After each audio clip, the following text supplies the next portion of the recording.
Assalamualaikum warahmatullahi wabarakatuh. Kami dari kelompok 1 akan menyampaikan materi analisis struktur modal. Yang pertama, definisi struktur modal. Struktur modal adalah rasio antara hutang dan ekuitas, yakni dua sumber utama pendanaan pada suatu perusahaan. Memahami hubungan antara dua konsep pendanaan ini dapat membantu investor maupun pemegang kepentingan lain untuk dapat menilai resiko yang dimiliki suatu perusahaan.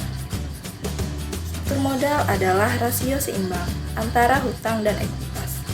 Manajemen perusahaan dan pemegang saham mayoritas akan mempertimbangkan proporsi hutang dan ekuitas yang ideal bagi struktur modal suatu perusahaan. Teori struktur modal. Yang pertama, balancing theory. Teori yang mengungkapkan bahwa suatu kebijakan yang ditempuh oleh perusahaan untuk mencari dana dengan cara pinjaman, baik ke perbankan, leasing, atau juga dengan menerbitkan obligasi. Yang kedua, pecking order theory. Teori yang mengungkapkan bahwa suatu kebijakan ditempuh oleh suatu perusahaan untuk mencari tambahan dana dengan cara menjual aset yang dimilikinya.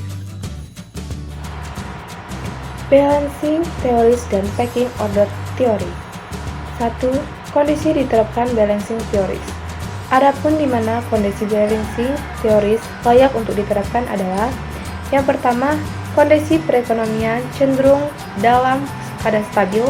Yang kedua, kondisi grafik penjualan perusahaan berada dalam peningkatan. Yang ketiga, cadangan perusahaan company reserve berada dalam keadaan yang maksimal. Yang keempat dan yang terakhir, kondisi dan situasi sosial politik dalam dan luar negeri diperkirakan cenderung dalam keadaan baik dan stabil secara jangka panjang. Yang kedua, kondisi diterapkan pecking order theory. Yang pertama, kondisi ekonomi berada dalam keadaan yang cenderung tidak begitu menguntungkan dalam instabilitas.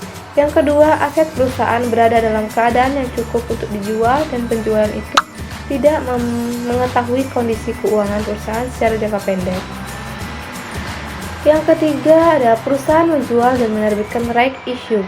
Berdasarkan besarnya kebutuhan saja dalam kondisi menerapkan pecking order teori, perusahaan boleh menjual.